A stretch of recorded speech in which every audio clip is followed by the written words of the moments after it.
Good evening. Good evening for those in Asia, for those friends and speakers from Asia, and good afternoon for those in our guests and speakers from Europe. So it's nice to see you all, and we are expecting a lot of people, guests from all over the world, speakers from all over the world, and a lot of young people, which is very nice for us to organize a forum at our Drucker-Society of Mannheim, where we, well, in a way, we dedicated this forum to the generation Z, the future generation. It's organized, this forum is organized with the generation Z. So young people are presenting their social innovations, their social startups. And yeah, well, it's a pleasure to see you all, and I hope much more guests will join us. We are expecting more than 50 people, between 50 and 100 guests in our forum. Nobody knows exactly when you see the list of the login, but after some minutes we will be more people. Yeah, this is our 6th forum here at our Peter Drucker Purpose Summit. This forum is dedicated to the next generation, and it's organized as well by and with the next generation. So therefore, we will beginning with the presentation of 3 social startups from Caroline Holat, Khatira Amin, and Joel Amani Mafigi. Yeah, why social entrepreneurship? The title of our forum. We live in a century of innovations, mostly technical innovations, is discussed in the media, in the civil society. But from our point of view, it's also a society of social innovations. If we have technical innovations, if we have innovations in society, there will be a lot of change in the society on the social sector as well. And therefore, in an era of social innovations, there come solutions from the established social welfare organizations. But our approach in this forum is that there will be a lot of, and hundreds, thousands, maybe 10,000 or millions of social innovations coming from social startups all over the world. So social entrepreneurship means to finding solutions with impact by an entrepreneurial approach. Social entrepreneurs are looking for impact in society, and they do it by an entrepreneurial approach. We had at our forum some discussions as well with the next generation. For example, Monday evening, we have recorded it, and you can have a chance to see our forums later on. For those who speak German, unfortunately, but sometimes YouTube has the possibility to translate it. And one forum 2 from Monday evening, might be interesting for your generation as well. We had many young guests in this forum, where we, in a way, we discovered after 100 years again, a very interesting woman who was a social entrepreneur, Mary Parker Follett, born 1868 in Boston. And well, we discussed it, she is the prophet, maybe the mother of modern management, which is not very well known. Mostly in India, she is mostly discussed nowadays. So there are a lot of mostly English academics, English women, young women, who see her as a, well, yeah, as a hero in thinking about and finding new solutions, how to organize, how to develop a society, an open society, and that's what we did, for example, Monday. So we have some forums like this one and this one on Monday evening, where our focus is the next generation. How do they organize themselves? What is their, well, sense of purpose? And so do we now. Okay, I will introduce our panel a little bit later, but I will introduce and give you some introduction to our social entrepreneurs. I would like to start with Joel Amani Mafigi from Kampala in Uganda. He is born in Congo, and this project, this social startup, this project is more major. So we start with a more major social startup. Joel Amani is already working in this sector for a couple of years, and he is presenting his social startup called Potential in Motion, empowering young refugees, enable their livelihood, train them. This is the first project, the first pitch deck. So we will get connected with you. Welcome, Joel Amani. Nice to have you here. And I'm very curious about your project. We know each other from together with Harald, Bolsinger, and me. We had together a seminar where you have been a participant recently, and it was a wonderful cooperation, and we learned a lot from each other. We can say. Second, I would like to introduce you to Caroline Holat. It is a quite major social startup what she is building up, and it's an IT solution. Caroline Holat is building up an IT software which is not ready, but it's quite ready. So it's the beta version of a software. And Caroline Holat is building up a social benefit calculator, which is helping people to get social benefits. In her case, here in Germany, where her software is a solution for you can say people that need social benefit and who have problems to get social benefits due to complex law, due to language barriers, or lack of information. This is the social startup you include.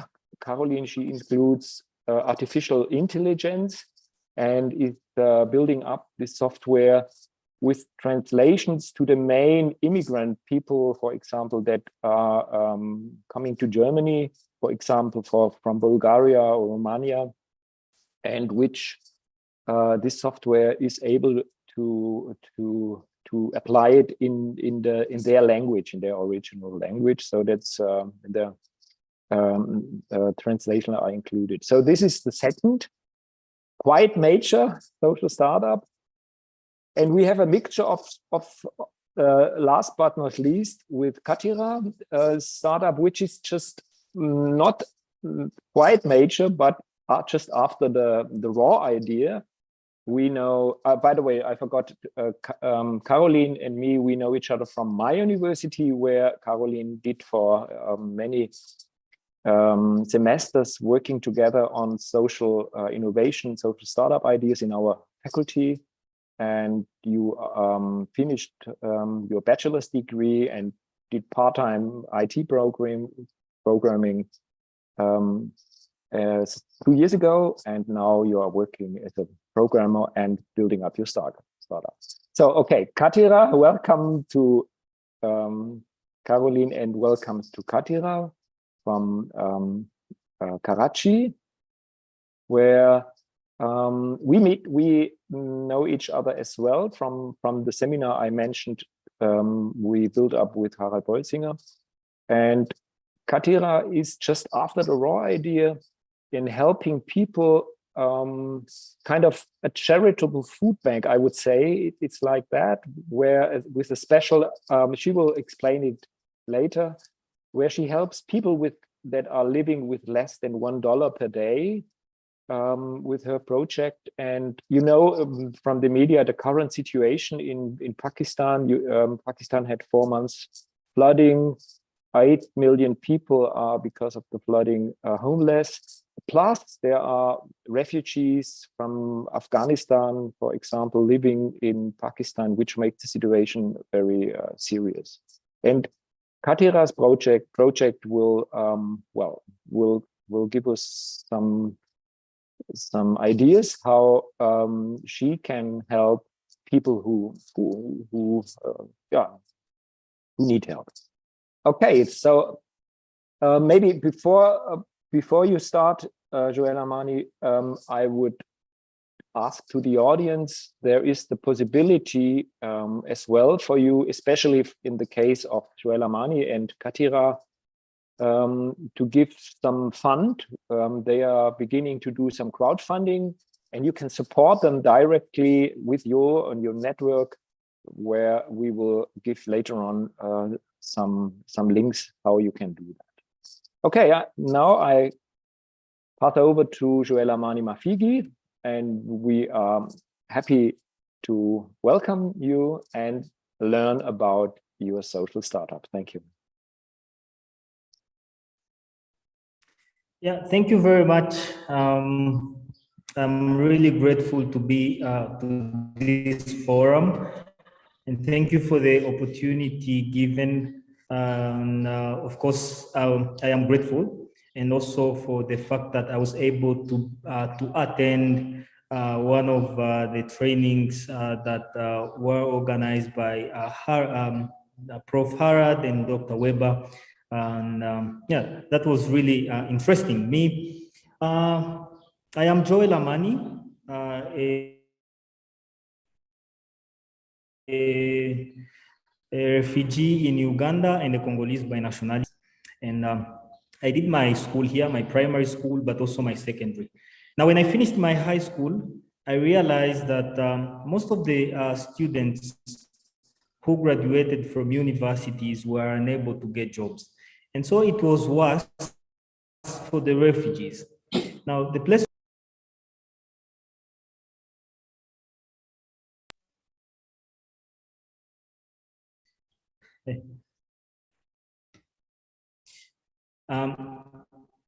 my name is Joel Amani Mafigi.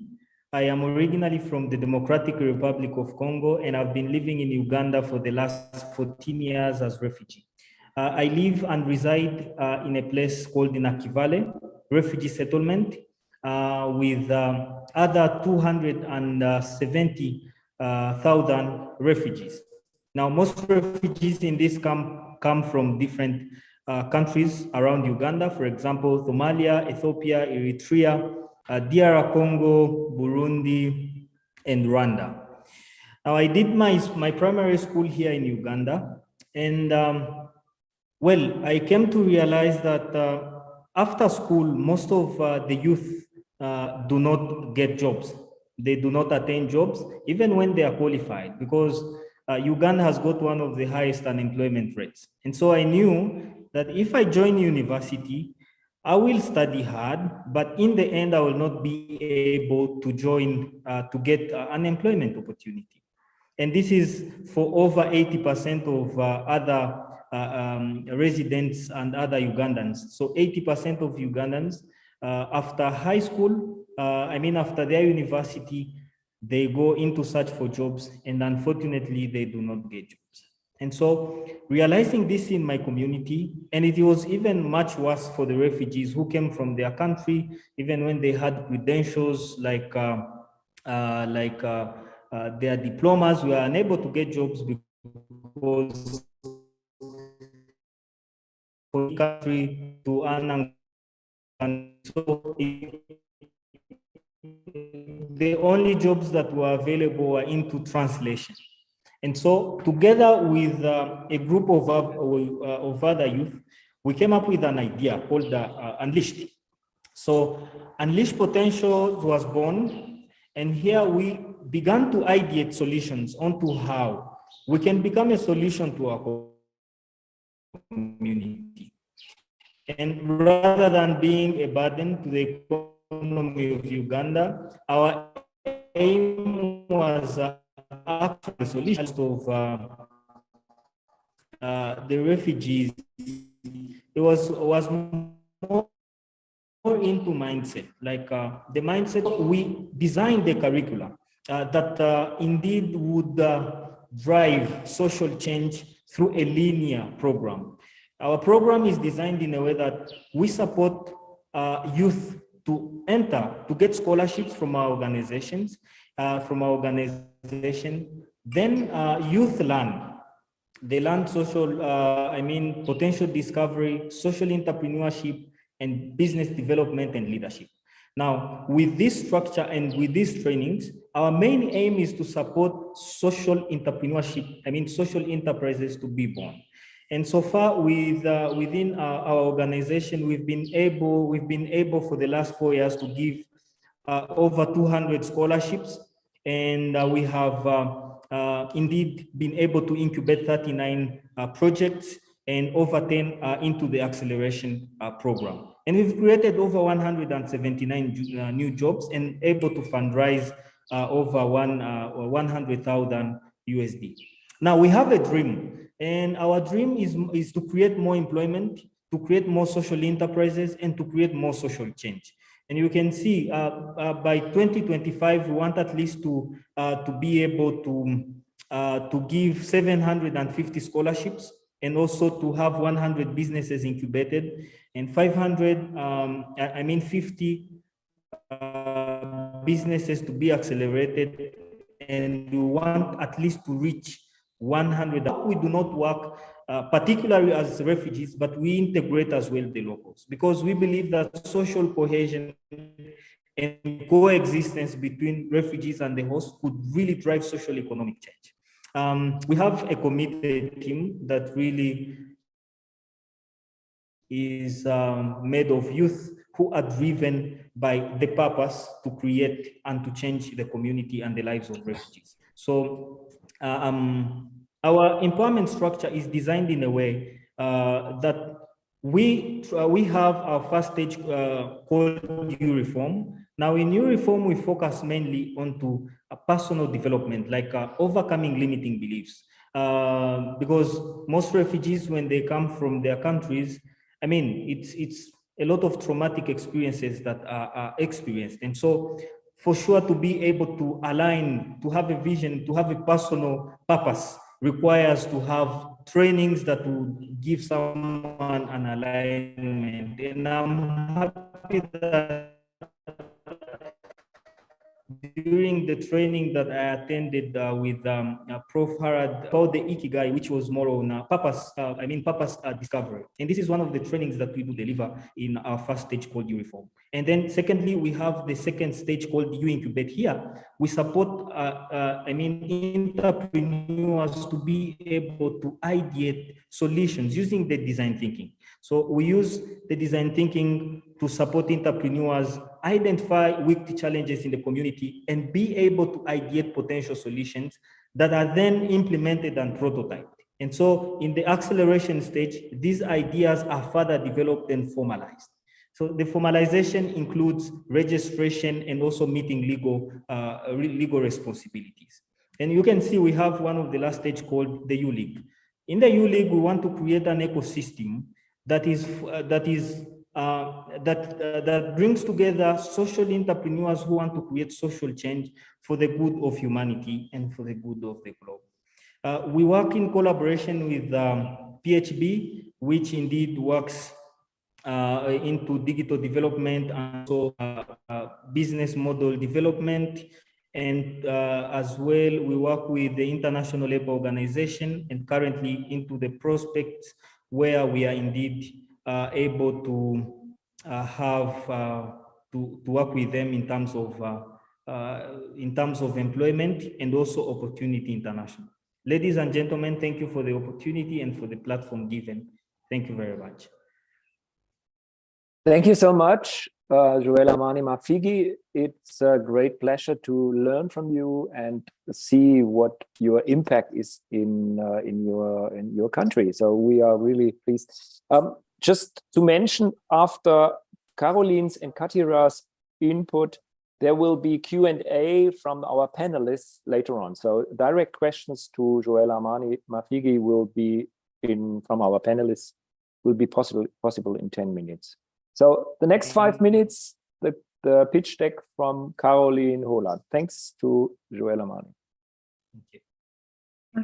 Yes, thank you very much for being able to share in this conference.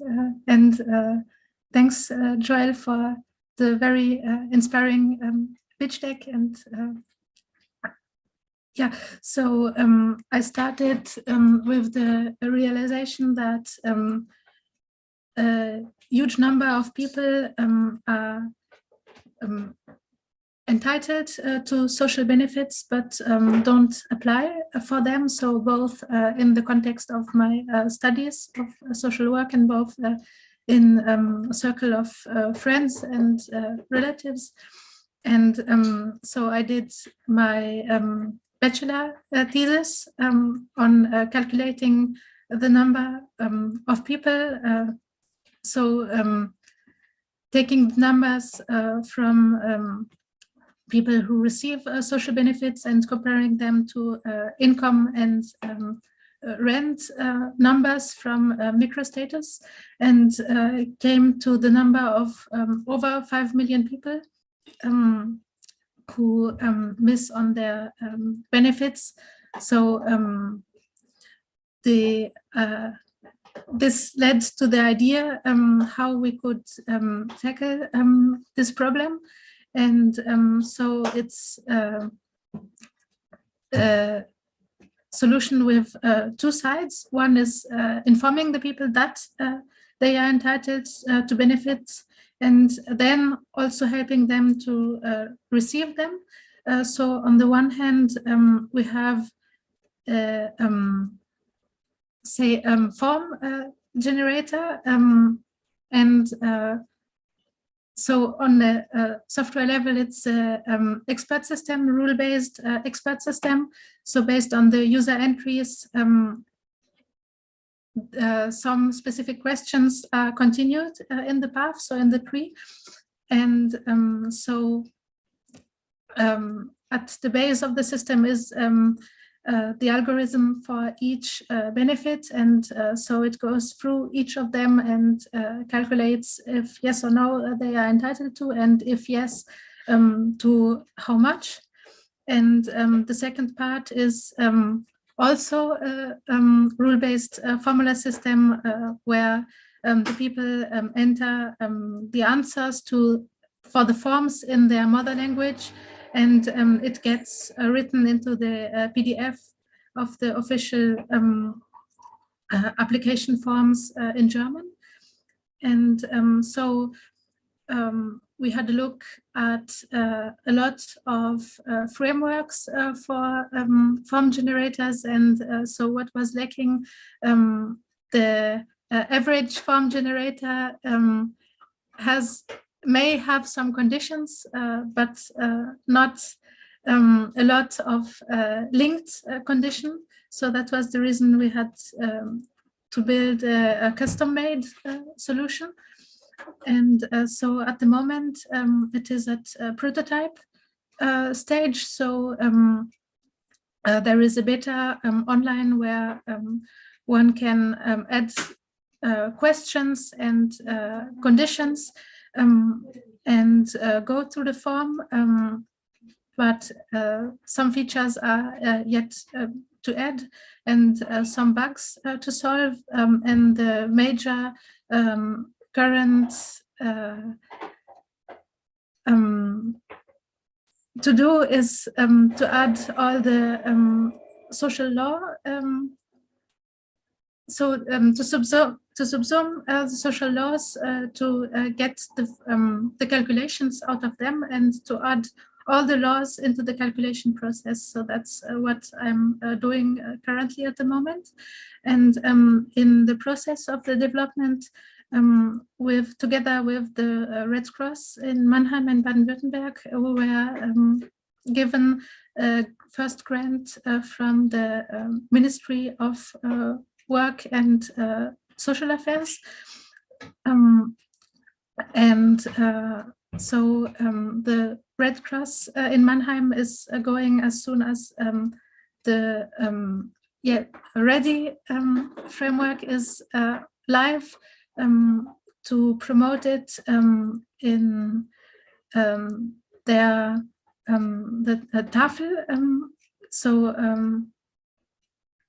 the counseling offices and help centers, and collecting feedback and iterating so that we can iterate on the tool later on. And so as soon as it's ready with the first form, we're going also to address municipalities, and also one possible business model is to monetize the tool as a generic form builder for complex conditions in forms. Yeah, so thanks for being able to present and hoping to present the first version soon. Thank you so much, Caroline, for your pitch deck, for your presentation, and to learn how you build up your from a raw idea. I see your idea growing since 2 years now. You wrote your bachelor's paper with me at your last exam, so it's a pleasure to see how your startup and social innovation idea is growing. You mentioned that the Ministry of Labor and Social Affairs from the federal government of Germany is supporting your project, and you are belong among the 20 top projects in Germany for the digitalizations of social welfare and social benefit projects. So it's congrats to your feedback and to the award that already helps you from the ministry to build up your software. As well, we can see that someone like you, who is totally motivated and has a lot of dedication, that you did, I just can mention it, that you did in a way, you did two, you studied at two faculties in a way. You studied social work, and parallel to that, you did it kind of autodidactic, but you also have been working together with our faculty of informatics. So you are really kind of an example of a young person who is dedicated to her idea, and you are working on it. And we had in the preliminary talk, we mentioned, for example, that your idea might be interesting to scale it up on a global level. So there are so many, for example, from the United Nations that help people. It might be interesting to scale up your program. You do it. The prototype, the beta version is in German, but you could use it in another language. And then, for example, as a refugee who is in the case of Joel Amani, who is entering to Uganda, and if in this global south there would be welfare program, mostly their welfare program is quite low, but anyway, mostly for refugees in the emerging countries or the industrial countries, it would be interesting to use your platform, your software, to transfer it to other countries and help, well, for example, refugees to get social benefits with the help of your software. So there might be in the discussion later on, together, for example, with Nada Omeira from the UNHCR, there might be an interesting discussion. So thanks a lot for Caroline. And last but not least, we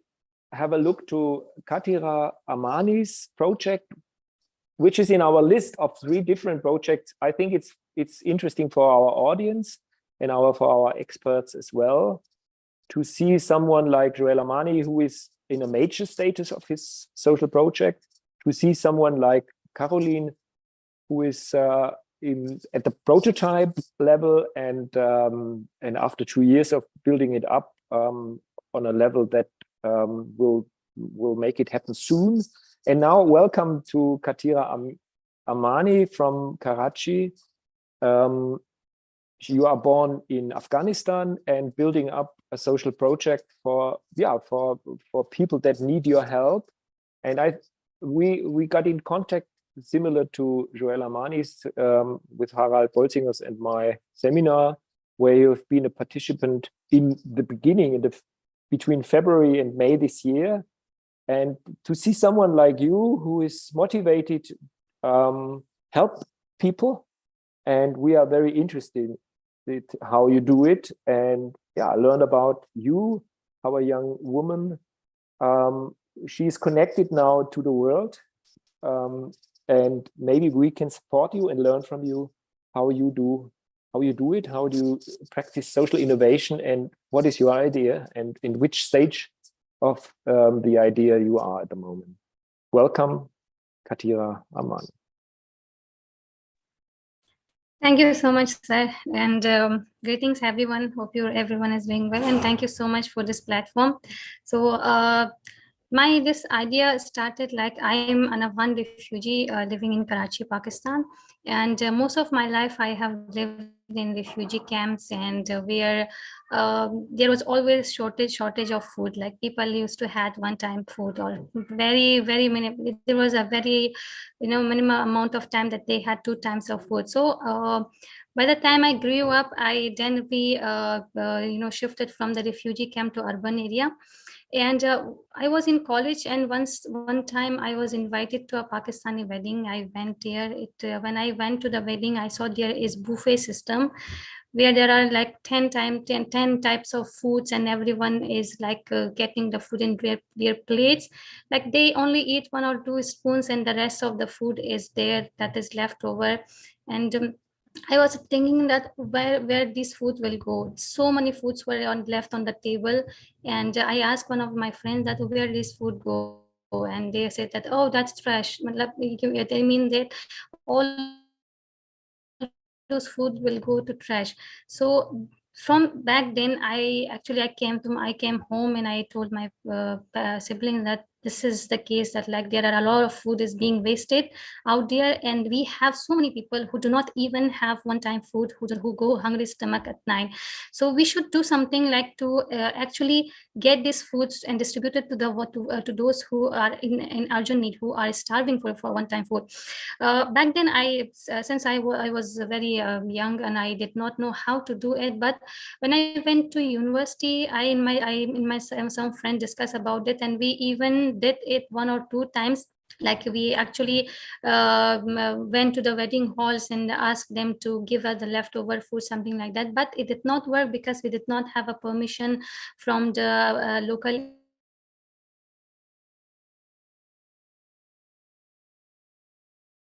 I got to know about the program, the one that I attended on February, and there I actually thought that why not I should bring this idea into an action.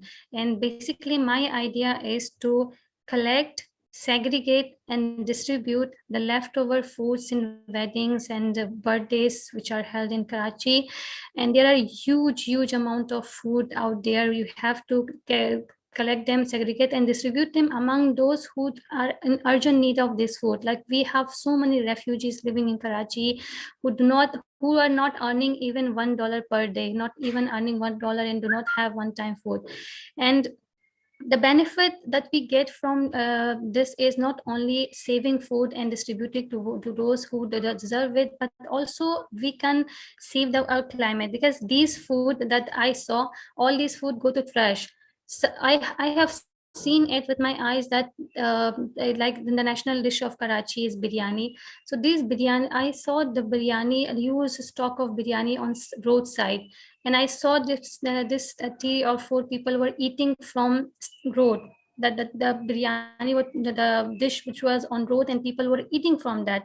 So why we should not give that food in a proper manner to those. When you are throwing the food on the road, that dishes, when that dishes actually emits methane gas, which is actually very, very bad for our climate. So through this idea, we can not only save food, distribute it to one who deserve it, we can also save our environment and our climate.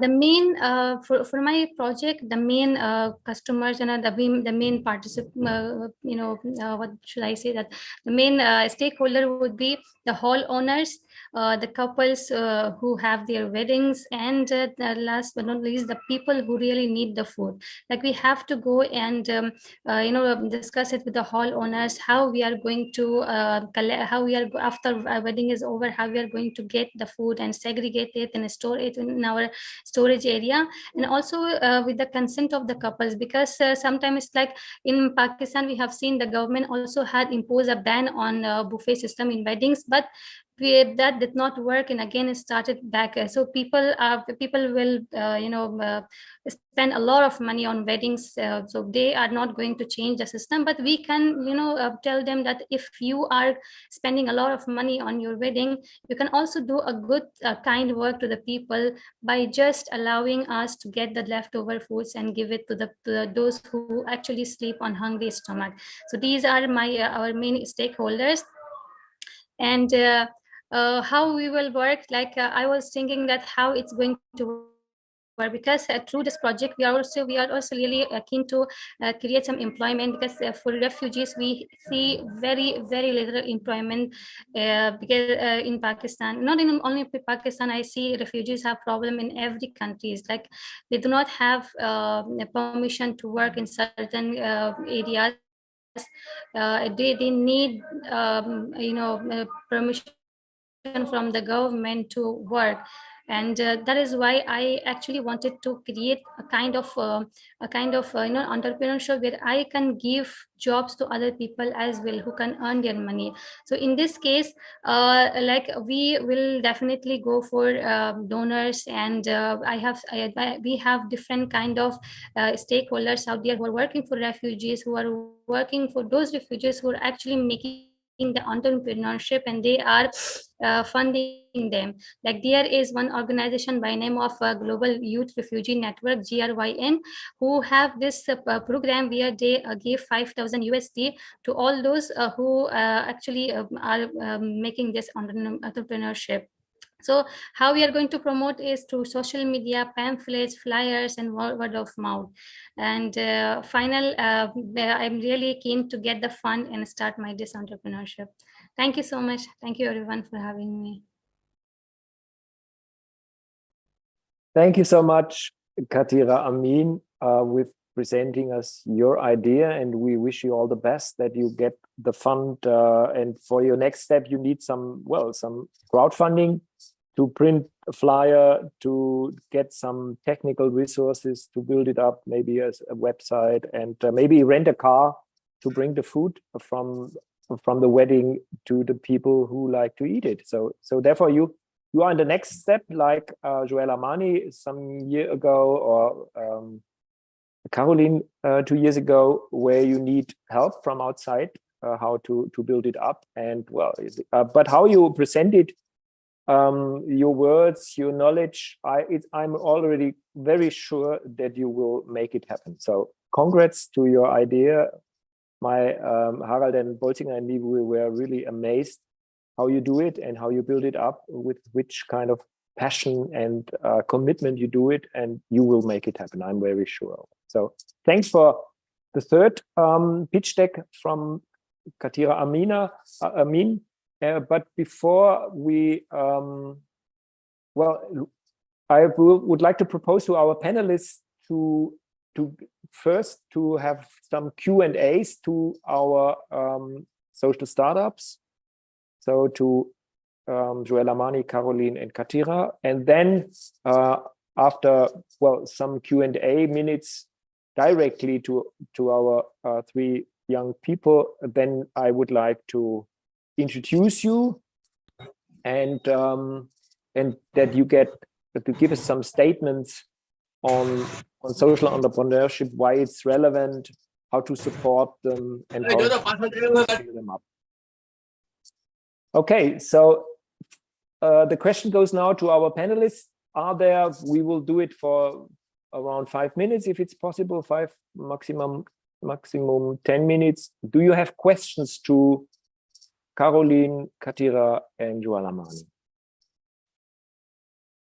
Please raise your hands, and then, yeah.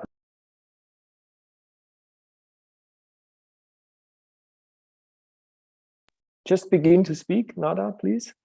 Yes, hi, thank you. It's really humbling to listen to Joel, Karin, and Khatira, and to hear about their projects, like they're seriously engaged to making a difference in people's lives, and they are succeeding, as we see from the numbers from Joel's presentation.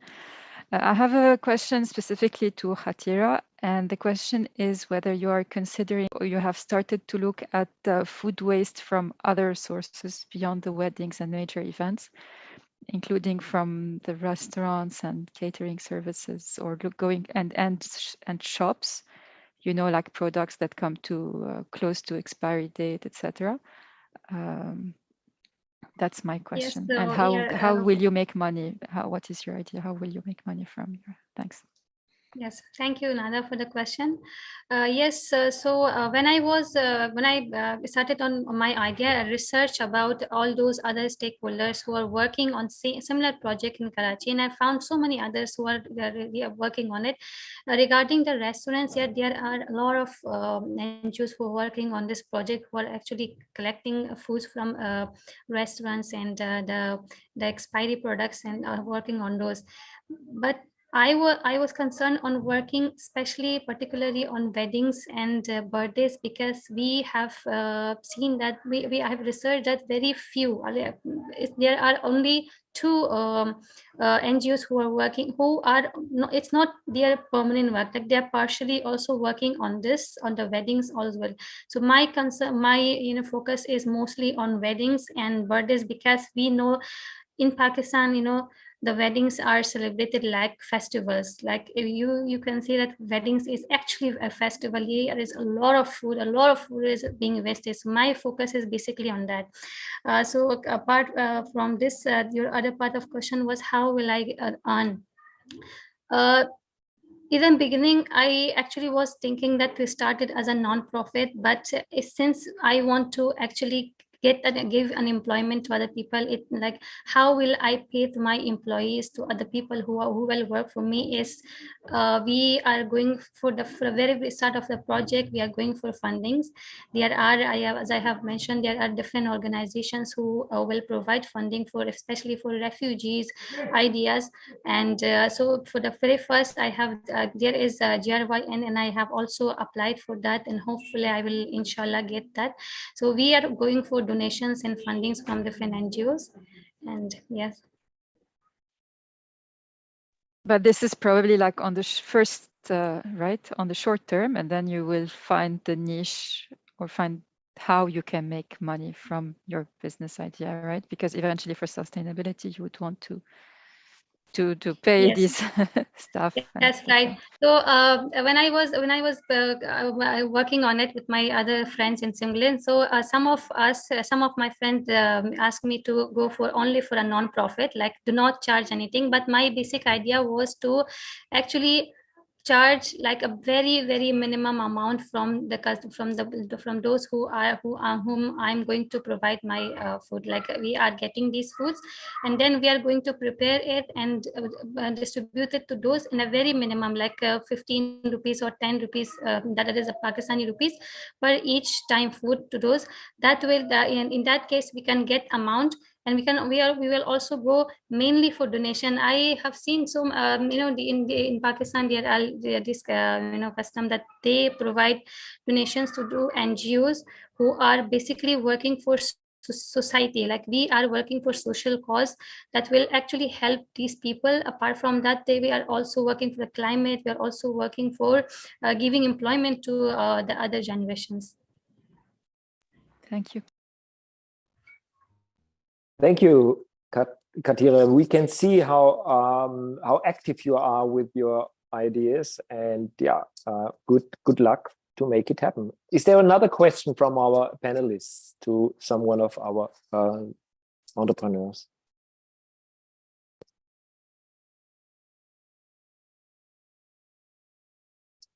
Please raise your hands. I can ask questions to each one of them if you Yes, please go on, please. Okay, so question to Carolyn. You talk about social benefits. Are these like national benefits, or they also come from, excuse my ignorance, social protection is important, and we have colleagues working on social protection, but I come from a country where social protection is almost inexistent. So if you can tell me what types of social benefits are we talking about, and if these are national only, provided by public entities or not? And why is it that people are not benefiting from them? Is it only a language issue and lack of access to information? Thanks. Yeah, thanks, Nada, for the question. The first implementation is with a German social benefit law, but the framework itself, it's a form editor with conditions which can be filled. On each version, so to say, with any benefit system. So it would be possible for any nation or any supranational law entity or a benefit system. It's has the feature of numeric and non-numeric benefits. So it could be possible to say someone is entitled to attend a group or to get counseling or so anything. Yeah. And what are the barriers? Like why do we need the solution that you are developing? Is it only a language? Is the challenge mostly a language barrier? So not only there are the bigger, so more known benefits which most of the people apply to when they are entitled, but the less known benefits often people miss on them, or they go to some counselor who tells them they are not entitled to anything, and so both lack of information and misinformation. Thank you. And should I ask my last question to Joel? Yeah, if you can tell us more about the partnerships that are helping you succeed in your business model, Joel. Thank you.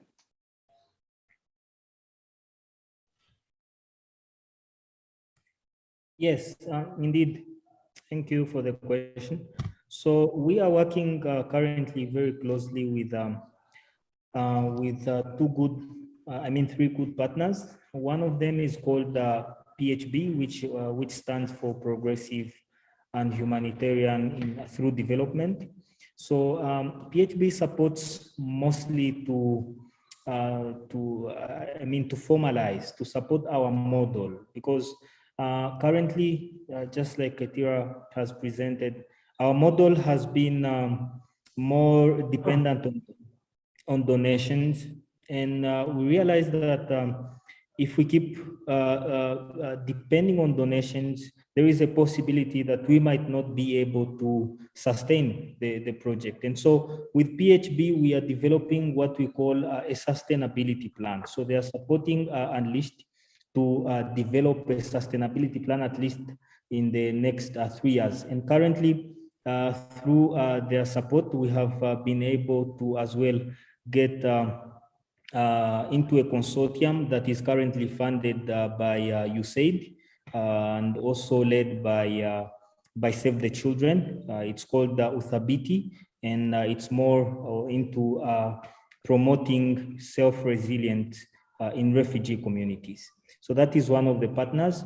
And secondly, we are working closely with ILO through the Prospect program that are funded with the Ministry of Netherlands. And we are, through them, we are promoting social cohesion and also delivering trainings, for example, start and improve your business, which are more into business idea development and also project development and also prototype, and as well as getting seed funding.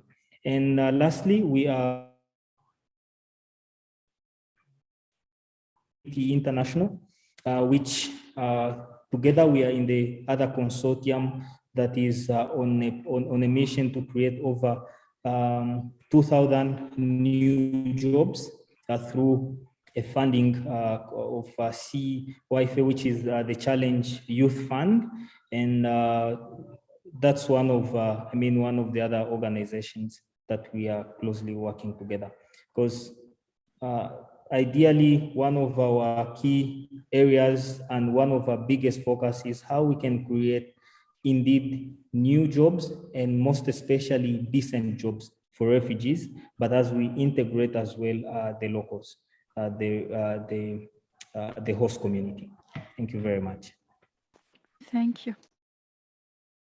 Thank you for your questions, Nada, and thank you all of you three for your wonderful answers. There was a question by Dadhich. Can you please go on? First of all, thank you so much, Professor, and also the speakers for a wonderful presentation and your inspiring ideas. I think I have a question for Joel. In the we are referring to various jobs that you have created, and also incubating businesses. So what are the major business areas that you incubate, or what are the major jobs, what kind of jobs that refugees that associate with your organization go into? Yeah, so indeed, thank you for the question. One of our key areas, we realized that actually to maximize the potential of job creation was to indeed be able to promote and support entrepreneurs create jobs. Create social enterprises that then are able to create jobs. Because if we say that as Unleashed, my organization are able to create all the jobs, that might be difficult. But we train other social entrepreneurs, and those social entrepreneurs are able as well to create social enterprises that then give jobs. We have an example of social enterprises that so far have evolved, and one of them is called Botanica, which is producing a mosquito repellent jelly to fight against malaria in Akivale settlement, after realizing the big problem and also the big market, the big potential market. And currently they're employing, one project is employing 15 people currently who are, earning from it. And that's one of it. But we also have another project that was incubated from Unleashed called Oasis Bakery. So they are producing bakery products and selling them to the community after realizing that there is a market for that. So those are a few of the many, but we support projects to be created along value chains. Because, for example, if a project like Botanica, for it to be able to create a mosquito repellent jelly, they need beeswax. So then the idea is to create a project under beekeeping so that it can provide Botanica with beeswax. And so in that philosophy, or in that structure, we are able to create jobs from beeswax, beekeeping, from Botanica repellent, from citronella growing. And so that is the idea. But we have more other enterprises. After here, if we get in touch, and I can share with you a list of the social enterprises that we have. No, definitely. Thank you so much for the answer. And the concept of value chain is what I think is an innovative approach. Thank you. Thank you, Joel. Thank you. Okay. Thanks for you, Dadhich and Joel, for your inspiring questions and thoughts. But now, last but not least, I would like to introduce you to our panelists. So it's after 1 hour, it's time to introduce our experts from the science sector, from the NGO, and from government. So I would like to start with Nada. We already saw you with your questions. You are the livelihood and economic inclusion officers of the UNHCR at Geneva. And maybe you can say some words on by yourselves for the introduction. I don't know much about you. I confess, because Arash Bordba, who wanted to join our forum today, he couldn't come, and so you switched in. Thank you so much, Nada, for joining us. And maybe I would like to propose, after the introduction of you, and say some words with some statements. Please introduce yourself. And I brought you 2 questions: why social entrepreneurship is relevant from your point of view, and how you support them. Okay, so Nada is our first panelist. Maybe Herman, can you change the view of our? Maybe you can have just the pictures of all of us without concentrating at the moment, Dadhich. Thank you. Meanwhile, I will start, right? No, and just sorry, I will just give the names of all of you, and then you start. Just a minute. Thank you. Then I would like to welcome Tokie, Professor Tokie Anme from Tsukuba University from Japan, and we are working together since many years on different issues on care for elderly, social startup projects, and you are a part of the team with Harald Bolsinger and me who built up this workshop and seminar on the global level, where 2 of our pitch deck were being part of the seminar. Then Dadhich Indrodia, welcome to Dadhich. We also have seen you and have liked your questions. You are a consultant at the Ministry of Social Justice and Empowerment at the Government of India, and you have been also part of the seminar as a participant, but we know that you are very influential at the Government of India, and it's wonderful to be networked with you and learn from you and discussing with you. So welcome you as well. And then our next panelist is Professor Jian Wang from the World Ethics Institute at Beijing, and he is also director at the Center for the Humanities and Business Ethics at the Cheung Graduate School of Businesses. We know each other from the 23rd Congress of Philosophy that has been held 4 years ago in Beijing, and we both are connected to some business ethic peoples that work, for example, on Confucian entrepreneurship. The humanities in China back to the thousands years ago, and how there is a part of the Chinese business people that are being named as Confucian entrepreneurs. Then, last but not least, Harald Bolsinger from the University of Würzburg. He is professor of leadership and business ethics, and I mentioned you already, Harald. We were the 2 main teachers and building up professors with this global project. Welcome you as well, Harald.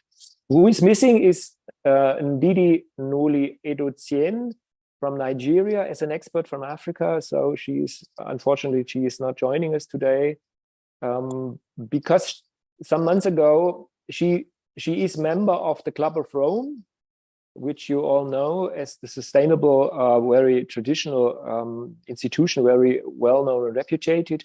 but since some months ago, she is part of the Nigerian government, being a member of a project for social cohesion. So she's not able to joining us because since a couple of months she's extremely busy in Nigeria.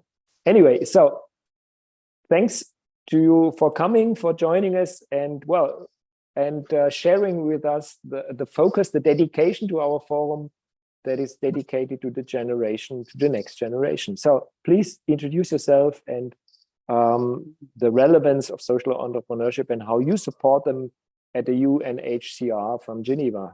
Nada, welcome. Thank you very much, Winfried. It's a pleasure to be here. So on a personal level, my name is Nada Omeira. I'm an agricultural engineer and environmental scientist by background. And since the age of 12, I volunteered for a very long time in the Scouts movement and later in an environmental NGO. And I served as a consultant afterwards, working on different issues related to development and humanitarian work. It might have been influenced by the quote of the founder of the Scouts, who says, try and leave this world a little better than you found it.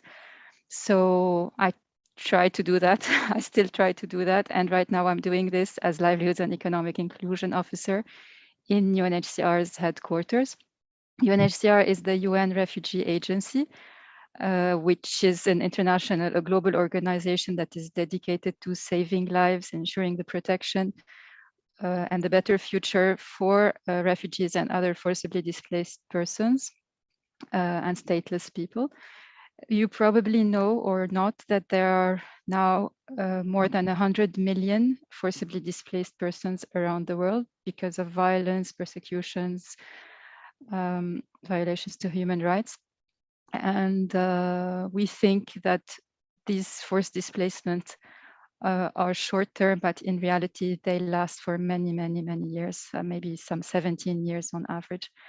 I used to be based in Tindouf in southwest Algeria, and refugees have been there since more than 45 years. So many were born in the camps, they studied, and they spent all their lives in the camps. They don't know the place they come from. So in UNHCR, in Livelihoods and Economic Inclusion, I sit in what we call the Division of Resilience and Solutions. And we work mostly on supporting on supporting colleagues in the regional bureaus and the country operations that are closer to the refugees and other forcibly displaced persons to get employment and self-employment opportunities. We do that through advocacy, mobilization of partners and resources, and technical support, working also with different sectors within the organization. And self-employment and business facilitation is an important area in our work. And we have been dedicating resources for it, but we realized that we don't really know so much about the impact of what we are doing. So we commissioned Impact Hub to help us come up with a global roadmap for refugee entrepreneurship. We launched this global roadmap maybe last week or the week before. You can find the link in my presentation. And one of the recommendations was that we need to better connect and communicate with the social enterprises that exist in these host countries and the social entrepreneurship ecosystems and networks, so that the refugee entrepreneurs are not just limited to their own market in the place they live in or in the market they live in and dependent on the support that we provide with our partners, which are not necessarily the most proficient in entrepreneurship, but to link them to existing ecosystems, right? Incubators, accelerators, funding opportunities, people who are like-minded who can help them. So why is social entrepreneurship important and relevant for us? Because first, it can give solutions to social and environmental issues that are faced by different people and groups, including the refugees. Yes, Winfried. Sorry, if I interrupt you. Herman, can you please share the slide? After the slide of Khatira, you will find Nada's slide. So yeah, please go on. Sorry. So solutions, right? And second, relevant business models that the refugee entrepreneurs can use for their refugee-owned or refugee-led businesses. As I said, there is opportunity to better connect with the social entrepreneurship networks and the social entrepreneurship ecosystems for the economic inclusion of refugees in their host economies. And social entrepreneurship also offers replicable training and employment models for dignified work for refugees and others, creating job opportunities and facilitating inclusion.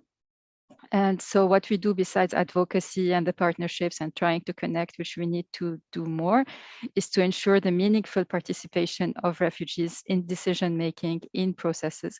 And I want here to mention the Refugee-Led Innovation Fund that was established by our innovation colleagues in UNHCR, which is going to provide the financial resources, mentoring, and other support for refugee-led innovative solutions to challenges that they face. And it was very surprising to see that there were 1,820 applications that were sent by refugee-led groups to this refugee-led innovation fund, meaning that there is huge potential to better work closer to the refugees, to come up with, to design the solutions that can help them. So going back to my experience in the desert, for example, I worked with a group of refugees on developing an application, which was a digital marketplace, connecting the refugees in the different camps and the host community nearby to buy and sell products. And one of other architect, the refugee architect, came to me once because he wanted to think of shelter-related solutions in the desert, like what is the best shelter that is adapted to the difficult conditions that they live in. So I believe there's a lot to do, and because of the high numbers of forcibly displaced persons, which are unfortunately increasing and predicted to increase also because of violence, because of climate change and other, there is need to better connect these refugee entrepreneurs or those who have these ideas and live in very remote areas often to people and institutions that can help them. So thank you. Thank you so much, Nada. I feel really very close to your experience because between my 25th and 30th year, when I started my professional career, I worked with 90% of my people I worked together with were refugees from all over the world at the city of Bremen, where together with some friends we built up a kind of a training education center for them. And the law was at that time horrible in Germany. They couldn't study, they couldn't work, they couldn't do nothing in those years. And we were kind of an institution. The livelihood was okay. The German rich countries, they deliver food and apartment, but the rest didn't exist. So it's really the situation for refugees. It was the start of my work life, and I learned everything what I learned from refugees. So in a way, your work, the beginning of my work was extremely simple, similar, and it's touching my heart since those decades, and it's never finishing touching my heart when I hear and when we hear what you are doing, and hundreds of peoples are living in this stage of life. And especially since a couple of months, Germany is hit again by war, and we have millions of refugees from this world. So it's not that you are sure that you as a human being are far away from refugee status. It can happen to everyone, everywhere, now and tomorrow. Okay, many thanks to Nada. And let's go to Tokie. Please, Tokie, introduce yourself. Hello, everyone. Thank you very much. I'm so happy to be with you. May I share my slide? Can you see?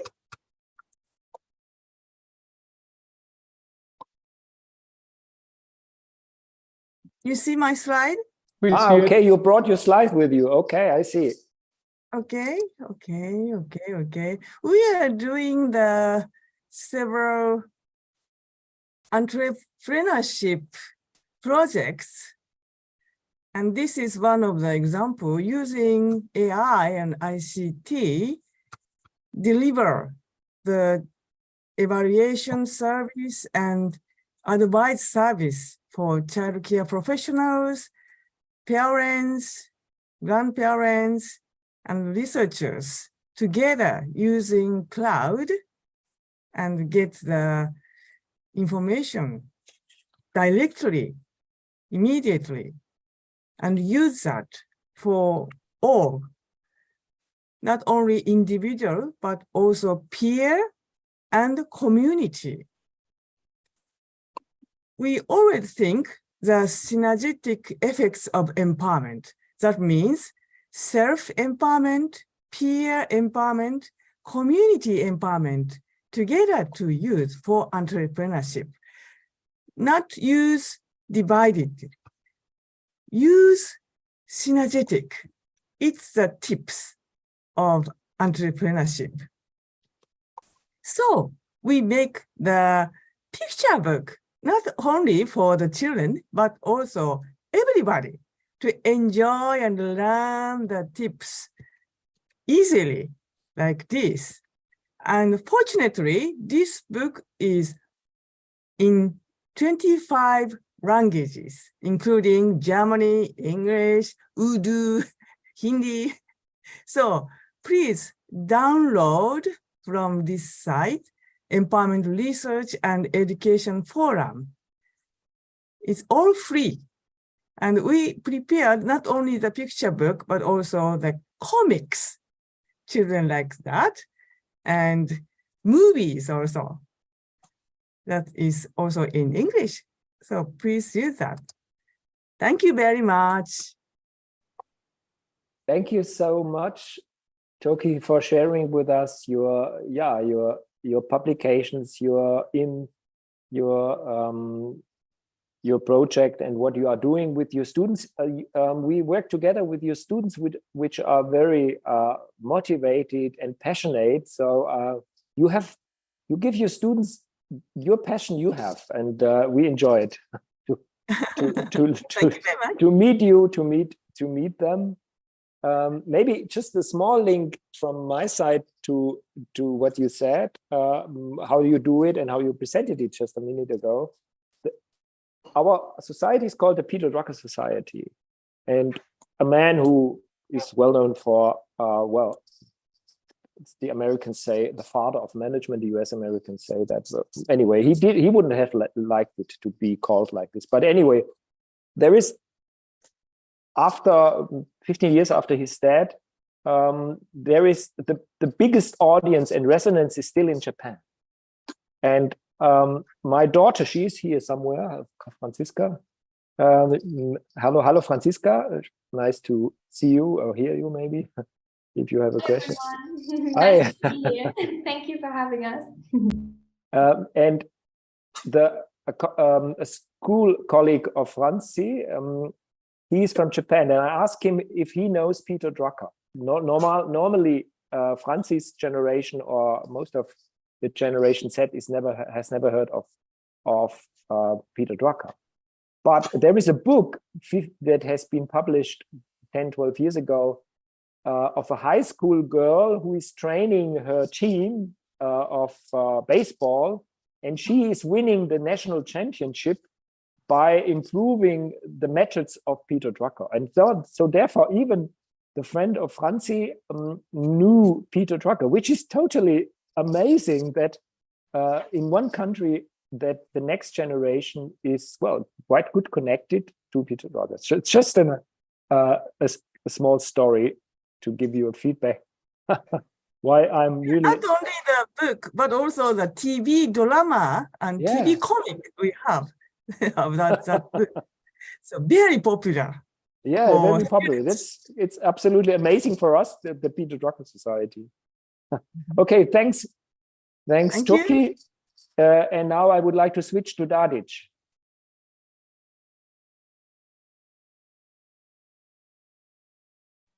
Hello, everyone. Namaste.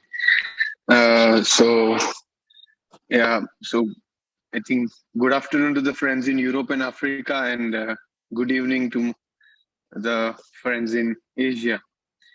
So I would like if Professor Herman can share the slide. I think he had one, or even if I have it, I can.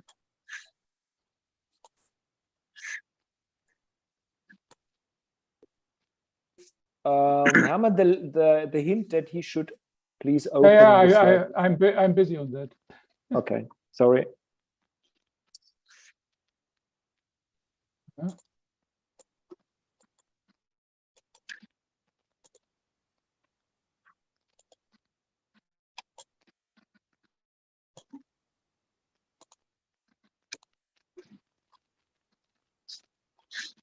Which slide is it? That's right. That's the right one. Maybe you can enlarge it a little bit. Full. Yeah.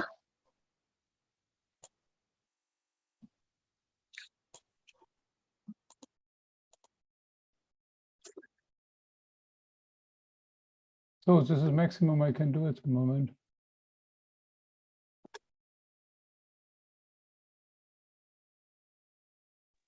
Does this works for you, Dadhich? Yeah, if it can be on the slideshow option on the top bar.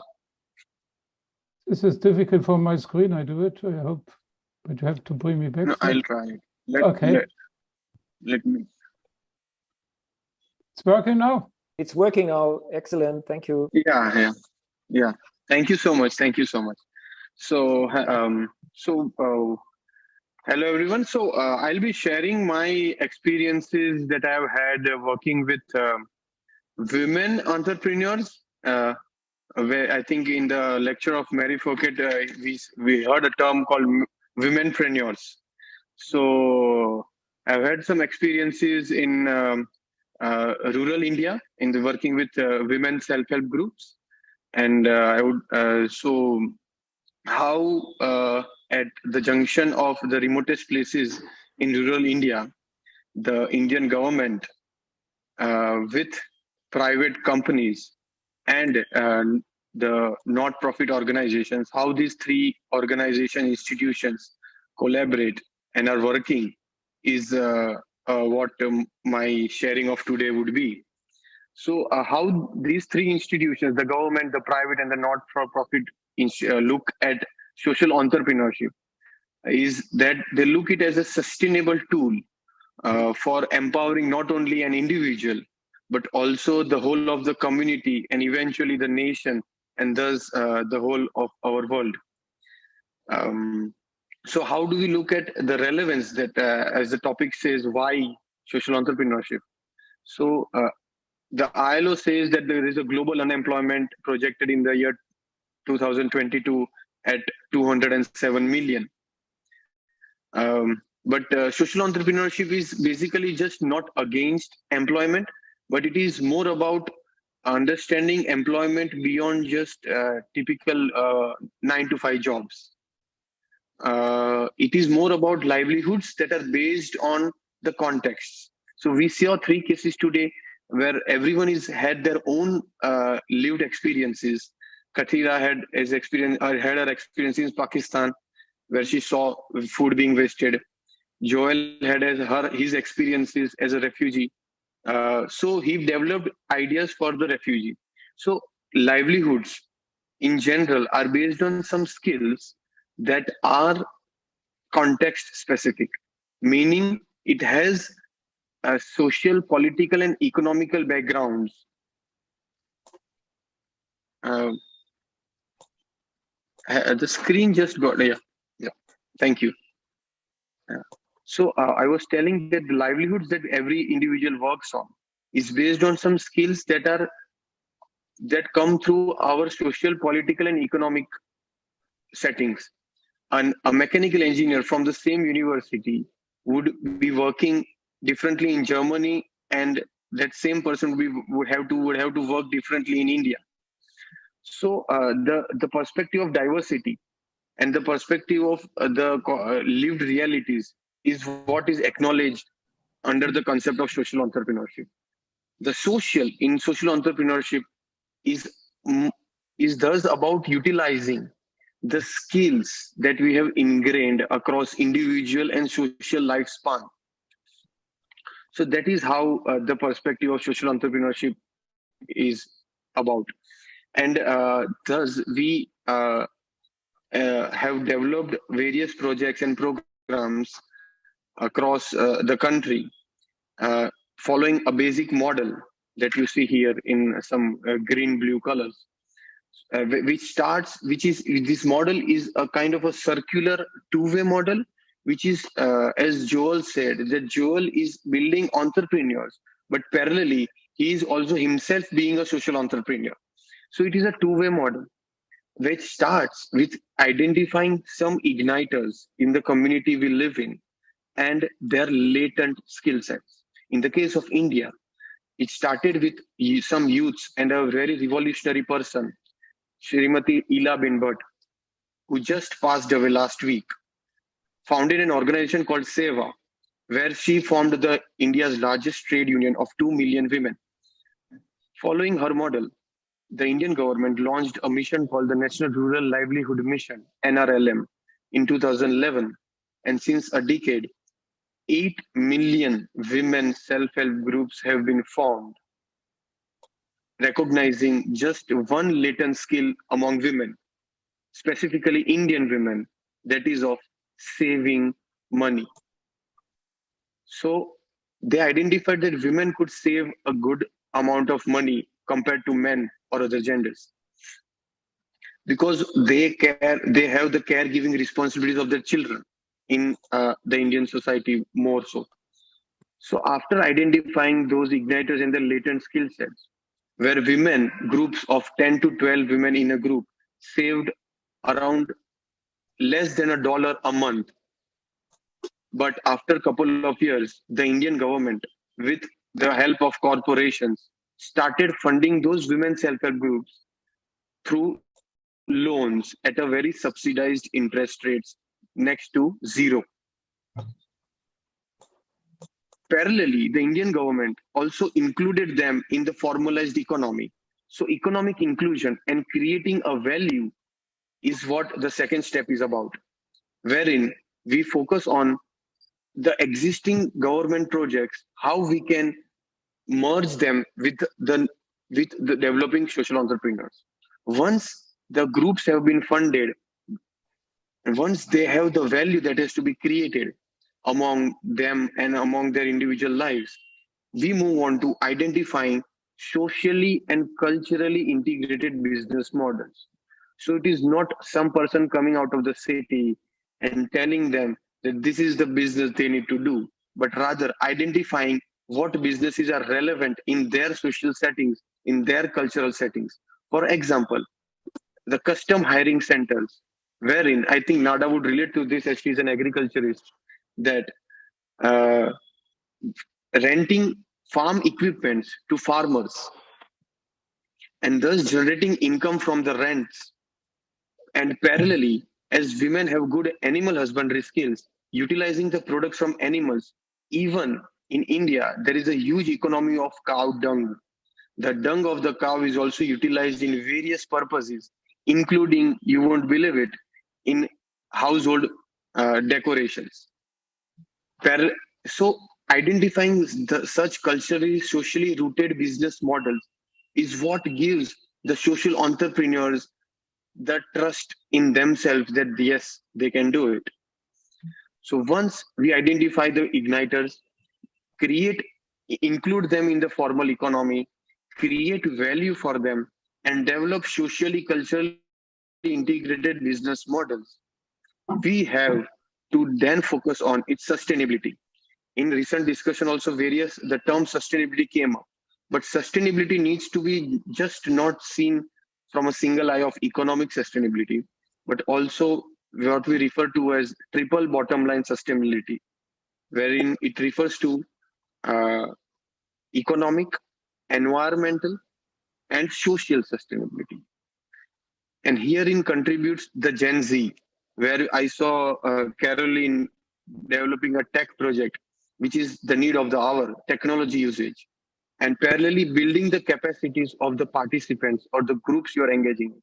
So once Joel did his own incubation, the job doesn't end there. The job has to start there. It has he needs to handhold the incubators at every point of time so that it's a long-term relation. The Indian tobacco companies, e-Chopal, is a very nice example where they developed a technology where farmers can know the weather forecasting at their households without internet connection and thus plan their agriculture farming. So, creating such kind of models wherein as Nada pointed out, the refugees are the main person of understanding projects and understanding their needs. Here, the igniters, as we refer to, rural Indian women, were the main point of knowledge, the main point of wisdom from whom we designed the projects. And today, these women who started with $50 a month of savings are earning more than 20 to 30,000 per month through various socially, culturally rooted business models. So I think such models have empowered women, and thus I believe that the common thread among all the entrepreneurship models that we see is about the people. So I think social entrepreneurship is more like democracy, where it is for the people, by the people, and of the people. Thank you so much for the opportunity and for your patient listening. Yeah, namaste. Thank you so much, Dadhich, especially for your last comments that social entrepreneurship is about people, about self-reliance, and it's building up and is making democracy happen, and make it more vivid and avoiding I think it's excellent to see you from the government of India, how you improve social entrepreneurship in your society, where a lot of people need it, to the spirit of self-reliance, to build up such a world where every person is important and every person has the potential to be a social entrepreneur. We see, especially in the global South, we see it in Asia, we see it in Africa, we see it in South America, and that's, well, in a way, that's the hope of our world. So thanks so much to Dadhich, and now please, Dr. Wang, introduce yourself and tell us more a little bit what you do, especially at the business school, the TKGHB. Okay. So can you hear me, Professor Dr. Viva and other colleagues? Can you hear my voice? Yes, we hear you. Okay, good. So can you see my shared screen? Perfect. Good. So it's my big honor to be here to share some of my rough ideas regarding why social entrepreneurship. I'm Jian Wang from China. Actually, I'm in charge of the humanities strategy at my business school, is Cheung Graduate School of Business. Simultaneously, I'm also working at the Peking University for Professor Amin regarding this World Ethics Institute of Beijing. We have a sister institute at Tübingen University led by Professor Cheung for many decades. And It's my big honor to develop the discourse on Confucian entrepreneurs. We don't like the word discourse, but we have to do that since the identity of Confucian entrepreneur is even not popular in China. Even China was recognized as a Confucian state. So this kind of X-age spiritual traditions are facing challenges around the world. It's called the crisis of modernity. So I would start like the beginning as metaphysics. Actually, I think the moral metaphysics is the spiritual root of social entrepreneurship. Man dominates the capital, not vice versa. But as a famous statement of Max Weber, the wealth is becoming an iron cage against the human being. So as per our Confucius and Mencius teachings, the wealth should be affinity with moral life. In that case, it's possible to foster social entrepreneurship with some spiritual resources from China. I want to mention the economic principles of Confucius and his school. Is a dissertation by Dr. Cheung, which was praised by Joseph Schumpeter and John Keynes from Columbia University to make my statement a little bit reliable. That's the first point. The second point is that the self-cultivation is the key to build up the identity of Confucian entrepreneurship. We call it Rushang. It's translated by my colleague Newtonfield at Tübingen University before. Since this kind of pronunciation is more precisely to interpret what's going on in China. Of course, we need some self-awareness. And according to Parsons and Robert Bella, civil society is also the foundation for our business life. Actually, I would like to mention that China ranks in second places behind the US in the number of unicorns.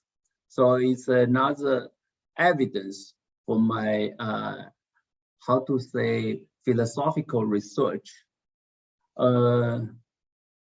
Actually, from X age to the second millennium and now, we have an outlook for more ethical and a more effective new business civilization in the future by rediscovering the core values of Confucius. But of course, including other X-age civilizations as well as indigenous civilizations from Africa, from Southeast Asia and something. So Professor Tu Weimin, he initiated a perspective of spiritual humanism to respond to the secular humanism from Europe, like the secularity by Professor Charles Taylor. You know, we have to rebuild or reshape our values today, including the business values. Spiritual humanism actually brings together 4 dimensions, as the picture shows: self, community, earth, and heaven, to define the highest manifestation of human flourishing, flourishing. It's a local value, of course, but could realize her global significance, just like the Enlightenment values, great values from Europe, Enlightenment. But we need to reflect something on the Enlightenment with the acceptance of these values. So finally, how to force the mindset for a new generation entrepreneurship. Like Professor Weber mentioned, we did something at my business school for nearly 2 decades. First is that Confucian approach to modernity transcends the Enlightenment mentality without rejecting its gains mentioned by me just now. Actually, you know, this kind of culture China identity is a big challenge in our country. We have many, many challenges simultaneously. Not only this kind of, how to say, learning from the Enlightenment mentality, but also to rediscovering our own traditions. Meanwhile, to rethinking the challenge of the so-called modernity or post-modernity, which actually was initiated from Europe, but we suffered this sickness more severely in China. So going beyond the boundaries of business schools, CKGSB, we introduced the humanity class, how to say, teaching into business school with our business curriculum, and to shape the entrepreneurs with more empathy and compassion, you know, of course, with some kind of idea of philanthropy and charities. We call this social innovation. Social innovation is to address the most pressing issues facing humanity. First is rising the income and wealth inequality, you know, like refugees or something. Second is declining social mobility. For my generation, it's not difficult to enter famous colleges and change our lives. For me, I'm from very remote villages, and now I'm working in Shanghai. But now the situation is more and more critical for the young generations to change their social positions with hard work, especially for the Z generation. The third one is the sustainable development issues. Our colleagues know much better than me. I don't want to put much words on that. So the key of social innovation is to deepen partnership and cooperation between governments, businesses, NGOs, civil societies, and international organizations, as well as entrepreneurs themselves, to solve these questions comprehensively. So our business school did this for that. The last but not the least, China is a dynamic economy. You see the change in Chinese richest top 10 is dramatic. In 2011, we have 10 top 10 richest men, but in 2021, only 2 guys on the list. That never happened in any other countries like America, India, or Europe.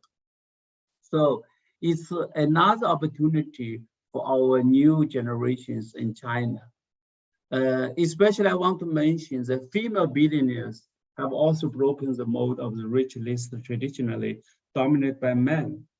In 2020, in Hurun's richest self-made women, Chinese female billionaires occupied 9 seats out of the top 10. So thank you very much for your patience and kindness. I'm sorry for my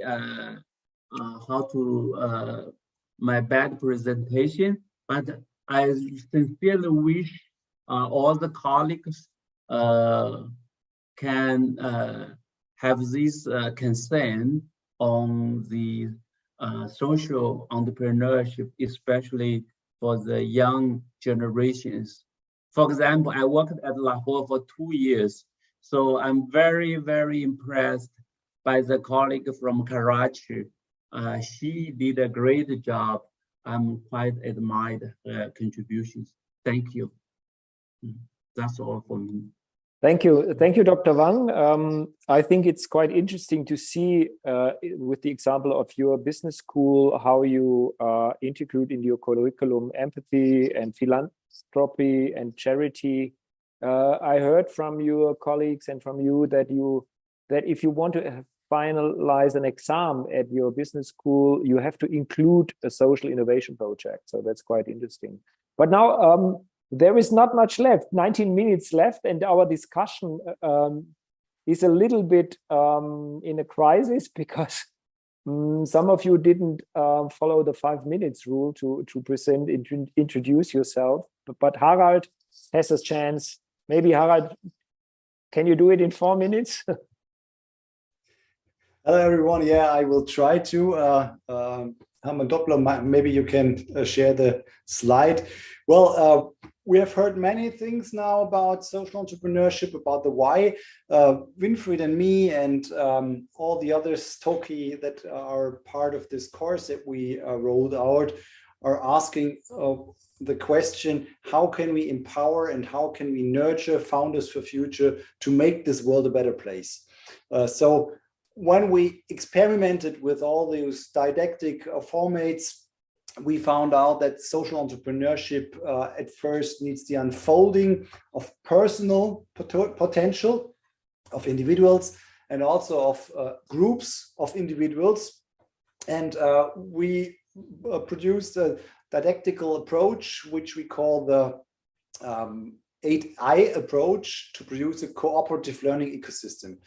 And first of all, we have to pay attention that we are in an international way, because I myself, when I was dean at the largest faculty in Würzburg at FHWS, I realized that we cannot talk about the challenges of the world, of the globe, when we are not connected with people that are in the countries that have these challenges that we face together. So we need internationality at first. And a second point is to have interdisciplinarity. This is as important as internationality, because it doesn't make sense just to think in economic categories or only in social categories. We also need all the other categories, because that's the basic hybris of humankind, to think that we can solve many problems with one single solution. So thinking out of the box requires more than tools. It needs diverse people from all over the world. And how can we feed these diverse people with what they have in their hearts? Well, we start with their individuality. And when starting with their individuality, we really start with the Ikigai, for example, that we got from Tokie. We start with a vision board, developing a vision board. We start with reflecting our worldview, which values are coming out of that, what shared values do we have for a group. And that's the inspiration we have to put on the front side. We don't need just to start with a social business model canvas and stuff like that. We have to start with the individual. And that's what we don't find at universities, in my opinion, at the moment. We normally find many tools, but not really the inspiration on the personality level.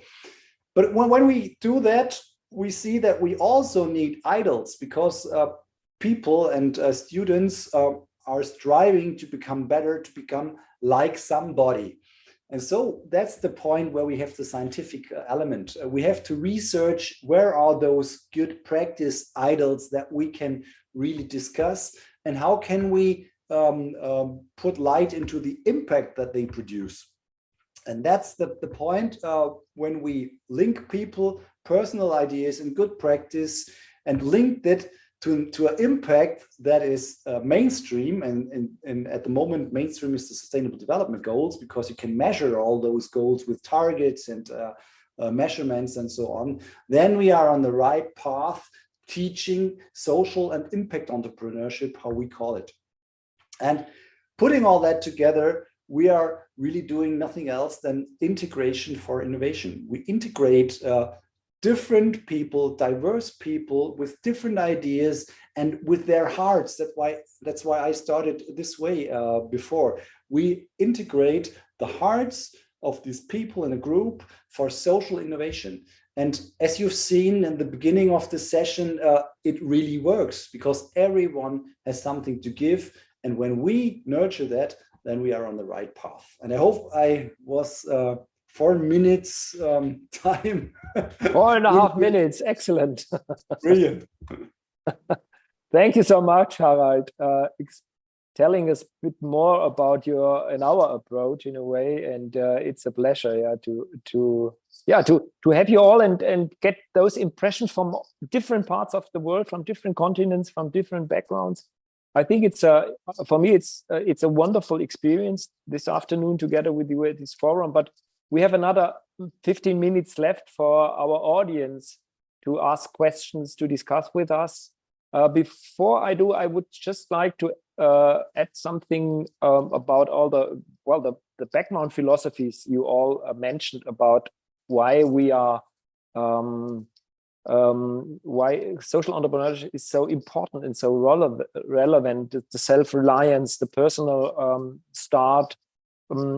Just to mention one thing that Nada and as well Dadhich mentioned, and Joel Amani, in a way on the meta level of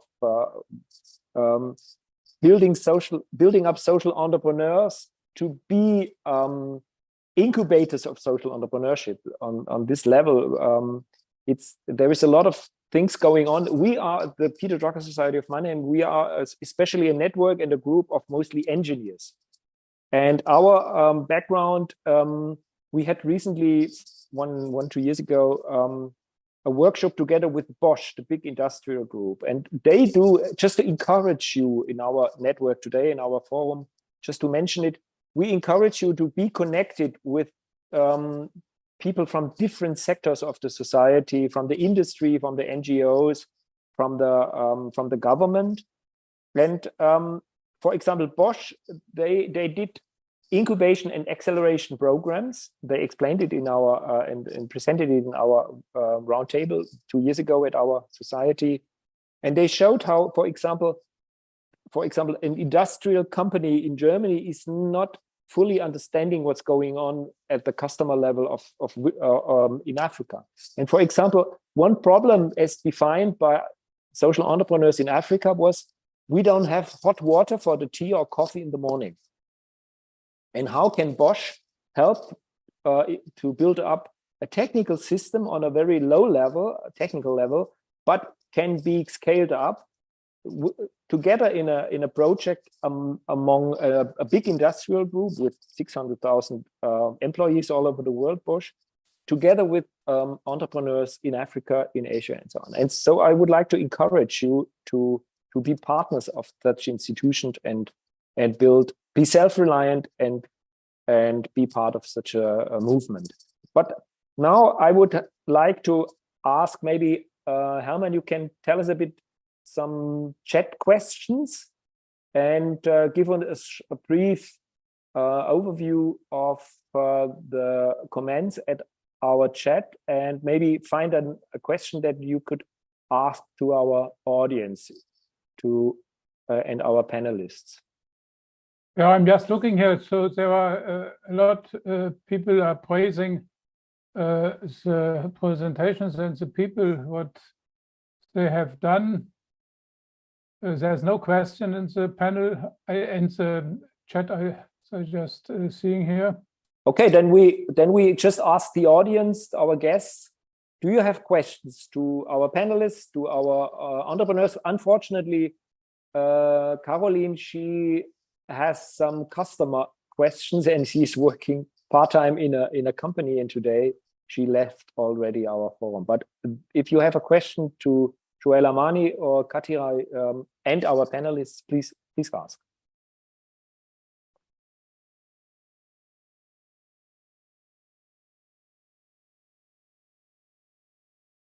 Just raise your hand and you have a chance to ask questions.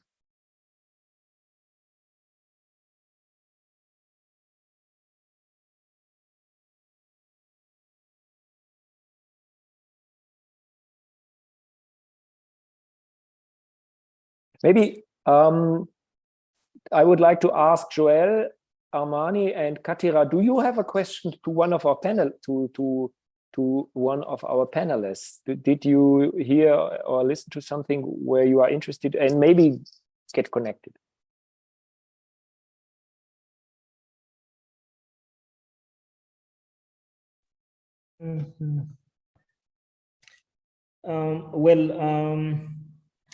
I think one of the questions that I could that I do have it goes to Nada, specifically on the Social Entrepreneurship Fund, potentially how it functions. I haven't really gotten a lot of information about it, so it would be interesting to get to know how might entrepreneurs in Aki Valley also get linked up to that fund, and because already we have an ecosystem of entrepreneurs who are doing something and would potentially benefit from that fund. I assume that's if they do meet criteria. So it would be great to learn from you. So I'll share the link in the chat. This is the first time our innovation colleagues are launching this refugee-led innovation fund. And the way it will work is that only 16 initiatives will be supported from the over 1,800 that applied. And they will get a package of support, including funding, around $45,000 per initiatives, plus mentoring, plus other additional support to make their ideas, to turn their ideas into a reality. So that's one. You should also know that UNHCR has developed a new partnership agreement to sign partnership agreements with refugee-led organizations. So this is also an opportunity to implement activities together. So it's a simplified partnership agreement that can be signed between UNHCR and refugee-led organizations. There are some conditions, including like the need to have a bank account, but it's as simplified as possible to make it happen. So I don't have more information, unfortunately. I can just share the link to the Innovation Fund, and hopefully there will be another opportunity next year if you are interested to apply, but to say that you can also, with the local UNHCR office that's closest to you, seek a partnership agreement if you meet the criteria. Thanks. Thank you, Nada and Joel, for question and the answer. Maybe I'm just have a surprising question to Franziska. Maybe it's you as a guest. Please tell us some words about you. You are not involved in this field, in this issue. You are a guest without any knowledge, as far as I know, about social entrepreneurship. But no, you did once a workshop in your university, I remember. But give us just a feedback. What was surprising for you? What did you like in this forum, as someone who is not related very deeply in this issue? Just give us a comment as a guest who is interested in what we discussed, but not deeply involved. Just give us a feedback, if you allow that I ask you directly. Yes, of course. Hello. Thank you so much for addressing me directly. And thank you for all the speakers, for all the input. It was really, really interesting to hear what you're all doing. And what I found most interesting and exciting was all your engagement and commitment in making this world a better place and improving and supporting each other. And I think what I really liked and what I've taken from this forum was that this is a growing community and that you're all helping each other in some way to grow your ideas and to support each other. And I think that's really interesting. And yeah, thank you for all your input, for having me, and for organizing all of this. Thank you so much. Thank you, Franzi. That's nice to hear that feedback. Yeah, I think that's motivating a lot of young people maybe the last question to all of us. Some people say that the next generation, the Gen Y and the Gen Z, is different to other generation, and we can see the political resonance and the civil society resonance on initiatives like Fridays for Future.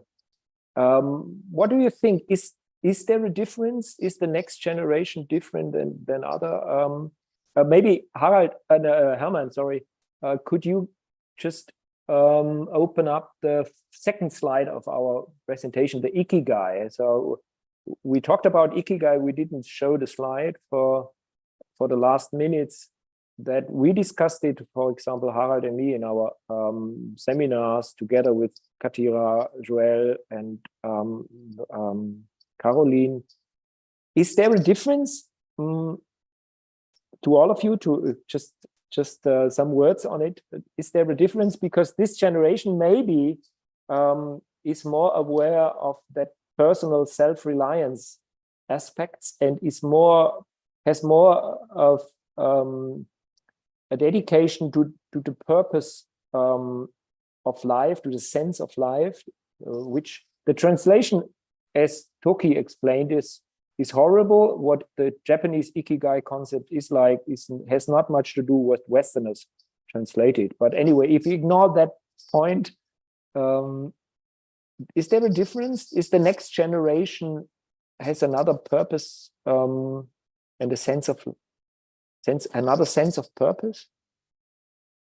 Just whoever would like to answer to this question.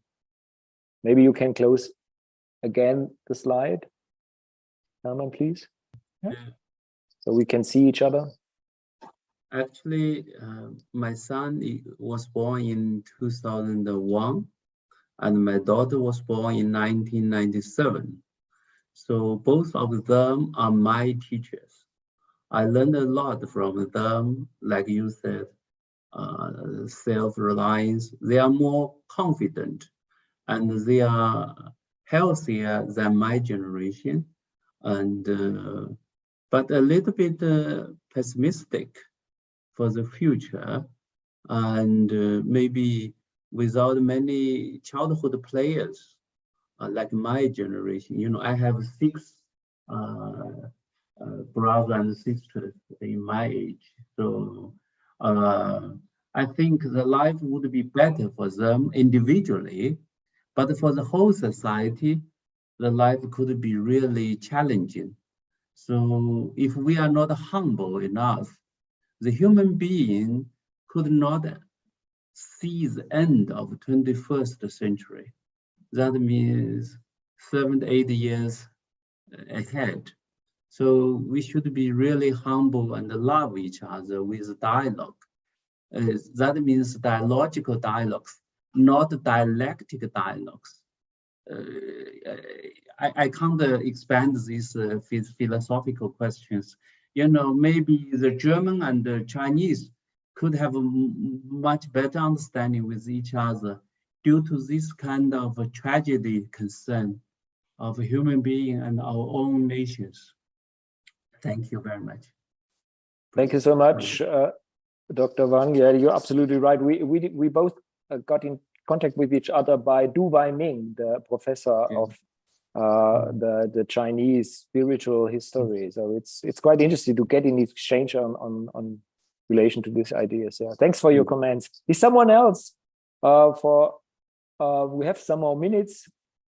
Maybe I can add something, because I find it very impressive to listen about the children you have and they teach you. It's the same with me, with my 4 children, but not only with my children, with all our students we have. Because what I see here in the teaching surrounding we have in our faculties is that those students, they don't differ between a purpose of a company and a higher purpose. There is no higher purpose, there is just a purpose.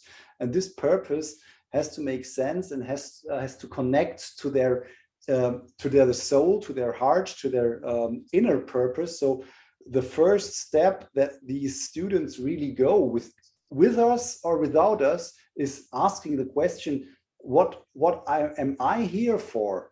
And I think we didn't ask these questions so deeply when we studied. Maybe in my surroundings, some people did that because I was raised in a very Christian surrounding. But normally, all the others didn't ask these questions. And I see many students asking these questions, and that's why they find their way and their path to social entrepreneurship. They get into entrepreneurship, and then they ask the why. What is my part in this entrepreneurial venture? And they find the social point. Thanks, Harald. I totally agree. You heard my daughter, Franzi, and she's my teacher as well.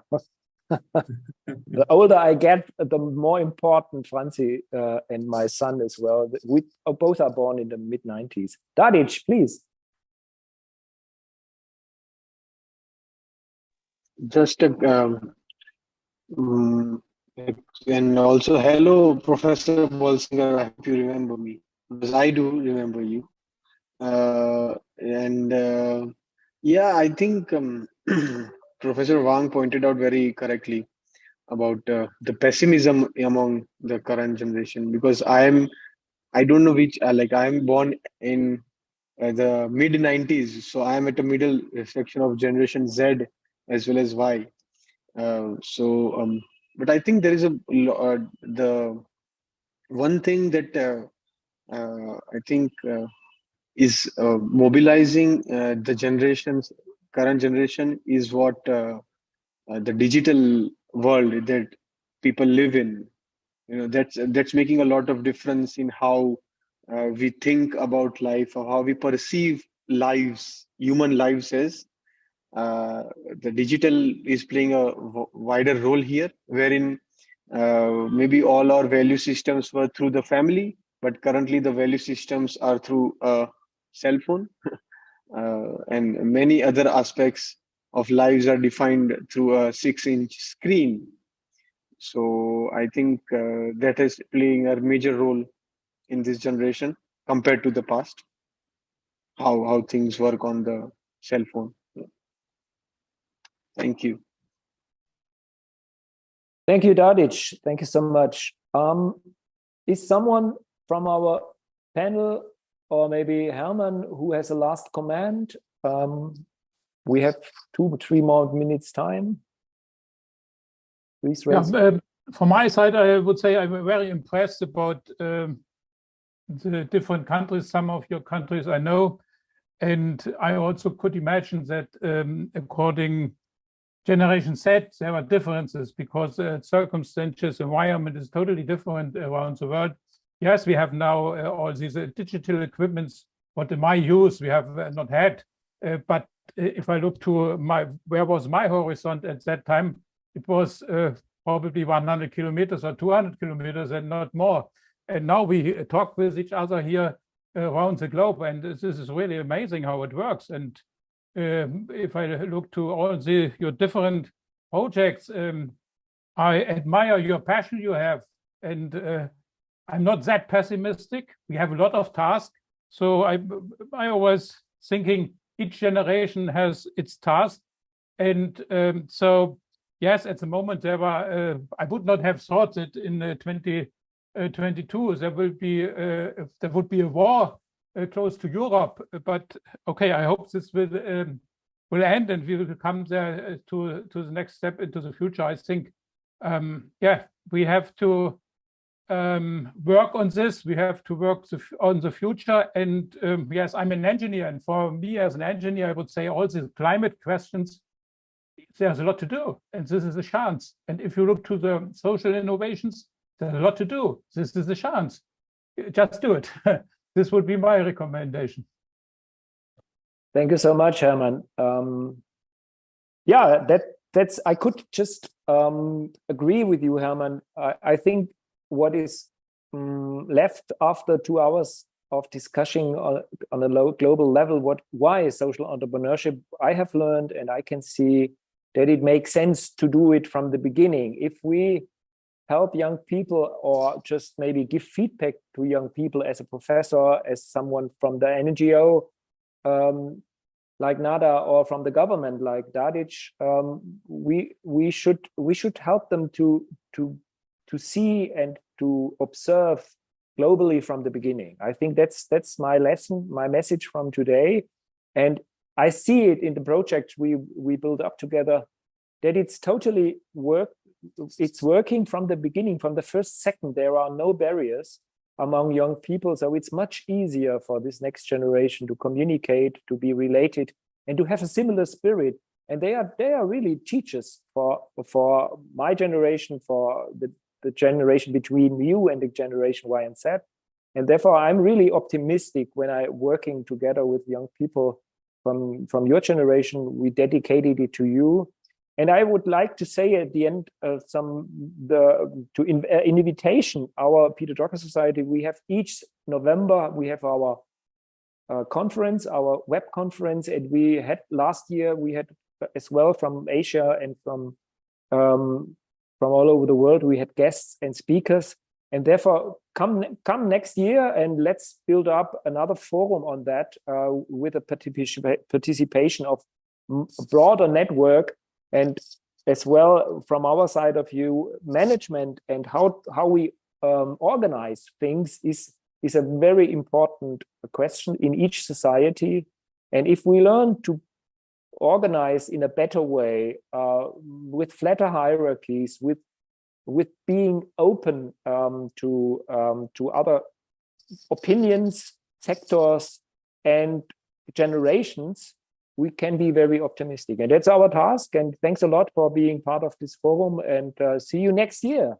I hope going global from the beginning means that for our young society, we are 11, 12 years old now, to become like many NGOs and think tanks or non-profit organizations, to be to work at the greater good of the society of the world. That's our goal. And thanks for sharing your ideas with us, and see you soon, I hope.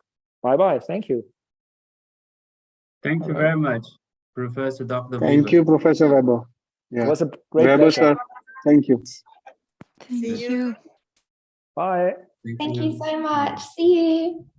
See you. Bye-bye. Good night. See you, everyone. Bye-bye. Thank you. Bye.